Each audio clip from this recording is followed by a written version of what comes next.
नमस्कार छात्रों, मैं रंजीत कुमार ठाकुर जियो कोचिंग क्लासेस की ओर से आप सभी को हार्दिक स्वागत करता हूं।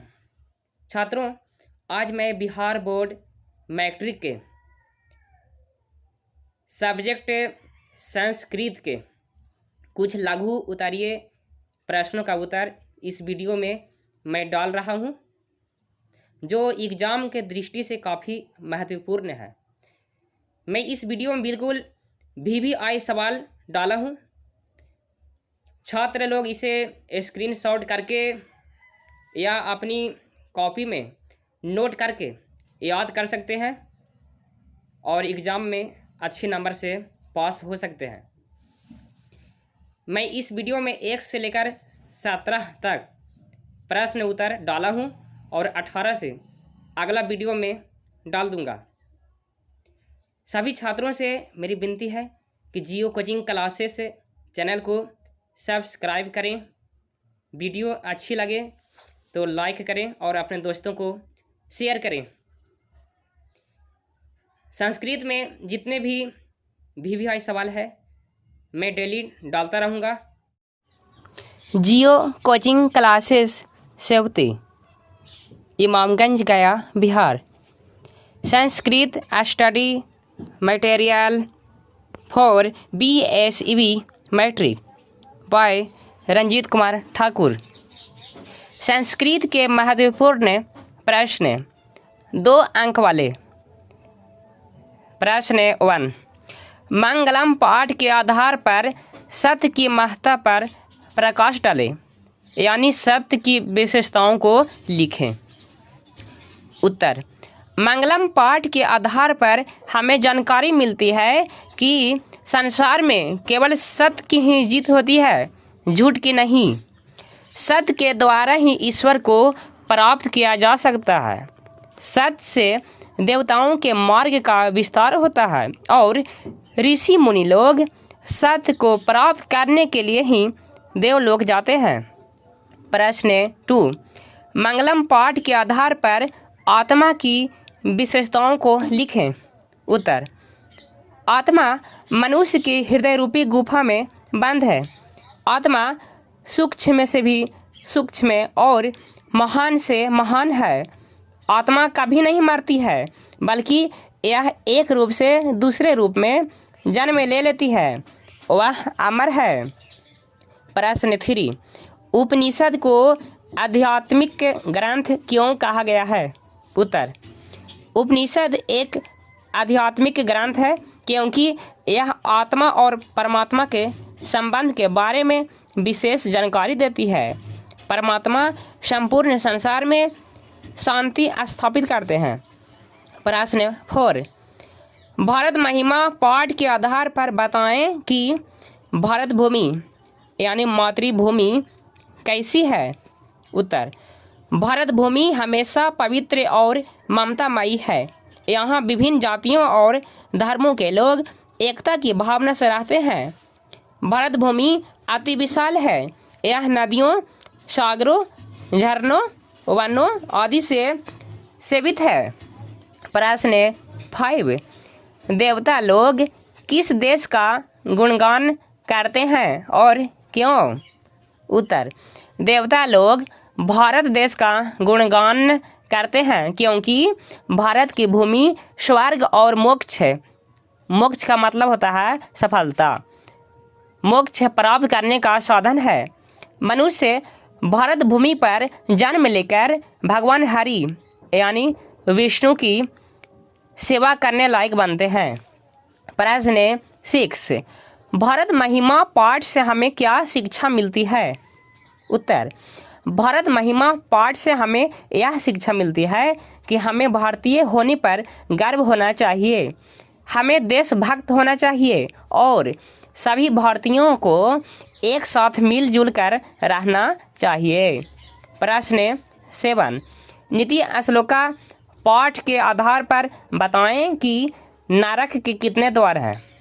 कौन सी वस्तु त्याज्य है? त्याज्य का मतलब होता है कि कौन सी वस्तु को त्याग देना चाहिए। उत्तर, नरक के 3 द्वार है, काम, क्रोध और लोभ। नरक से बचने के लिए काम, क्रोध और लोभ इन तीनों को त्याग देना चाहिए। प्रश्न 8, नीति श्लोका पाठ के आधार पर बताएं कि मूढ़ चेता नराधम यानी नीच पुरुष या मूर्ख व्यक्ति किसे कहा गया है। उत्तर, जो मनुष्य बिना बुलाए किसी के घर चला जाता है, बिना पूछे बहुत बकवास करता है और अविश्वसनीय पर भी विश्वास रखता है, वह मूर्ख हृदय वाला मनुष्यों में नीच यानी मूढ़ चेता नराधम कहलाता है। प्रश्न 9, नीति श्लोका पाठ के आधार पर बताएं कि पंडित किसे कहा गया है। पंडित किसे कहते हैं या पंडित कौन है। उत्तर, जिसके कार्य में शीत गर्मी भय प्रेम सुख दुख बाधा नहीं डालते और सभी जीवों के रहस्यों को जानने वाला, सभी कर्मों के कौशल को जानने वाला तथा मनुष्यों के उपायों को जानने वाला पुरुष पंडित कहलाता है।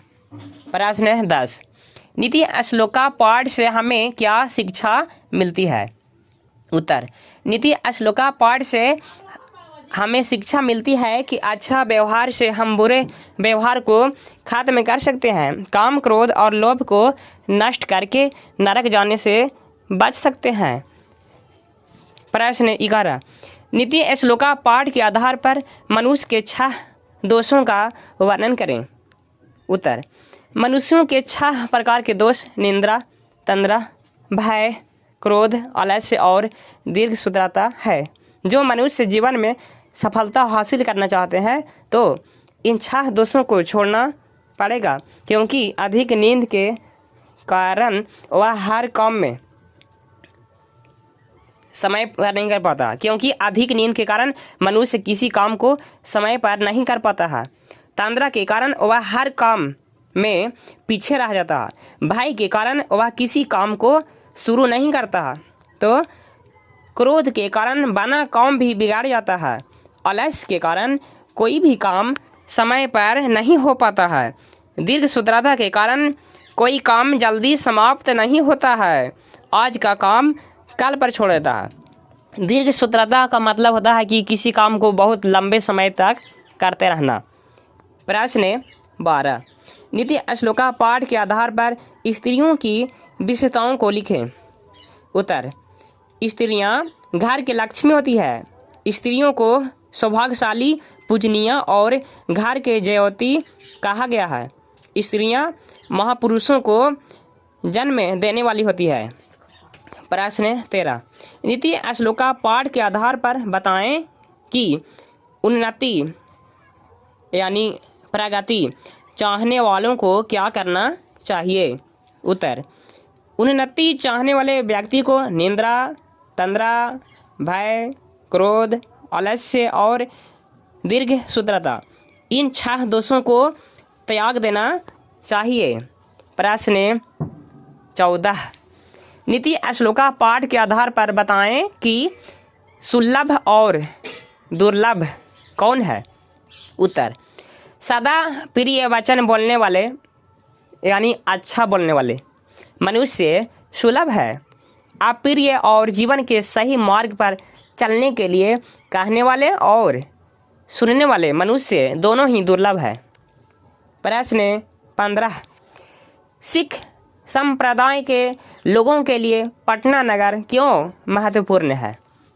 उत्तर, सिख संप्रदाय के लोगों के लिए प्राचीन नगर पटना में सिख संप्रदाय के 10वें गुरु गोविंद सिंह का जन्म स्थान है, जो गुरुद्वारा के नाम से जाना जाता है। प्रश्न 16, पाटलिपुत्र नगर के वैभव का वर्णन करें। उत्तर, पहले पटना नगर पाटलिपुत्र के नाम से जाना जाता था, अब पाटलिपुत्र नगर पटना नगर से प्रसिद्ध है। पटना में अनेक दर्शनीय स्थल है। यहाँ गुरुद्वारा, गोलघर, संजय गांधी जैविक उद्यान, यानी कि पटना का चिड़ियाघर। पटना के चिड़ियाघर को क्या कहते हैं? संजय गांधी जैविक उद्यान। तारामंडल संग्रहालय, सचिवालय, महात्मा गांधी सेतु पुल इत्यादि दर्शनीय स्थल है। प्रश्न 17, भगवान बुद्ध ने पाटलीग्राम के बारे में क्या कहा था? उत्तर, भगवान बुद्ध ने पाटलीग्राम के बारे में कहा था कि यह गांव एक दिन महानगर होगा, परंतु यह नगर आग, बाढ़ और युद्ध के भय से सदा पीड़ित रहेगा। Thank you. अब प्रश्न 18 से अगला वीडियो में दिखाया जाएगा और छात्रों से अनुरोध है कि सारा प्रश्न उत्तर अच्छी तरह याद कर लें